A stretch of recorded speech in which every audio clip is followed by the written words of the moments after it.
ಬಂಗಾಳ ಕೊಲ್ಲಿಯಲ್ಲಿ ವಾಯುಭಾರ ಕುಸಿತವಾಗಿರತಕ್ಕಂತ ಹಿನ್ನೆಲೆ ರಾಜ್ಯ ರಾಜಧಾನಿಗೆ ಭಾರೀ ಮಳೆಯಾಗ್ತಾ ಇದ್ದು ಸದ್ಯ ವರುಣ ಅಬ್ಬರಿಸಿ ಬೊಬ್ಬರಿತಿದ್ದಾನೆ.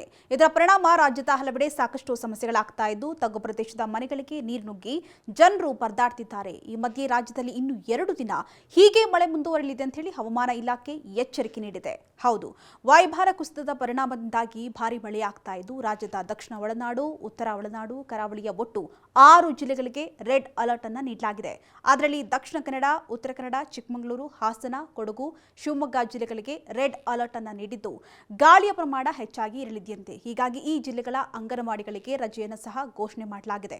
ಇನ್ನು ಮೈಸೂರು, ಮಂಡ್ಯ, ಬೀದರ್, ಕಲಬುರಗಿ, ಧಾರವಾಡ, ಬೀದರ್, ಕಲಬುರಗಿ, ರಾಯಚೂರು, ವಿಜಯಪುರ, ಯಾದಗಿರಿ ಜಿಲ್ಲೆಗಳಿಗೆ ಯೆಲ್ಲೋ ಅಲರ್ಟ್ ಅನ್ನು ನೀಡಿದ್ದು ಧಾರಾಕಾರ ಮಳೆಯಾಗುವಂತಹ ಸಾಧ್ಯತೆ ಇದೆಯಂತೆ. ಇನ್ನು ಬೆಂಗಳೂರಿನಲ್ಲಿ ಮೋಡ ಕವಿದ ವಾತಾವರಣ ಮುಂದುವರಿಲಿದ್ದು ಧಾರಾಕಾರ ಗುಡುಗು ಸಹಿತ ಮಳೆಯಾಗುವಂತಹ ಸಾಧ್ಯತೆ ಇದೆಯಂತೆ. ಹೀಗಾಗಿ ರಾಜಕಾಲುವೆ ಹಾಗೂ ತಗ್ಗು ಪ್ರದೇಶದಲ್ಲಿ ವಾಸಿಸುವಂತ ಜನರು ಎಚ್ಚರಿಕೆಯಿಂದ ಇರಬೇಕು ಅಂತ ಹೇಳಿ ಹವಾಮಾನ ಇಲಾಖೆ ಅಲರ್ಟ್ ನೀಡಿದೆ.